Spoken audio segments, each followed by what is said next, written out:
Sa pangalawang pagkakataon, absent na naman daw si Vice President Sara Duterte sa SONA ni Pangulong Bongbong Marcos. Yan at iba pang balita sa Frontline Report ni Mon Gualvez.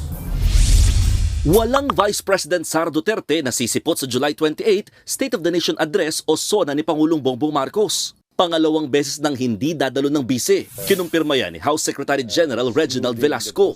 Sumulat na raw sa kanyang Office of the Vice President. Noong nakaraang SONA, ang sabi ni VP Sara, siya raw ang designated survivor kaya no-show siya. Ngayon, wala siyang binigay na rason. Sa July 28, ang ika-4 na SONA ni PBBM.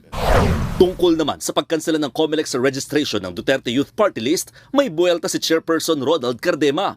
Sabi ng COMELEC, bigo ang grupo na sumunod sa jurisdictional requirements, partikular ang publication at pagdalo sa mga hearing ng kanilang aplikasyon.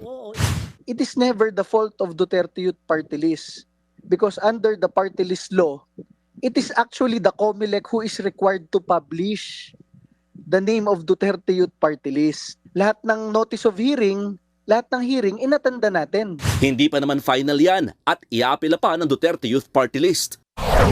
Ipinroklama naman ng COMELEC 2nd Division na tunay na panalo bilang Manila 6th District Representative si Congressman Benny Abante. Ito'y matapos ikansela ng COMELEC Division ang kandidatura ng kalaban niyang si Joey Chua Uy dahil sa issue ng citizenship. Sabi ni Uy sa News 5, natural-born Filipino siya at iaapela niya ang desisyon. Hanggat hindi pa raw yan final, siya pa rin ang uupong kongresista. Sabi naman ni Abante, very clear po naman nakalagay sa Constitution dapat natural born yan And I think we should follow the law, no?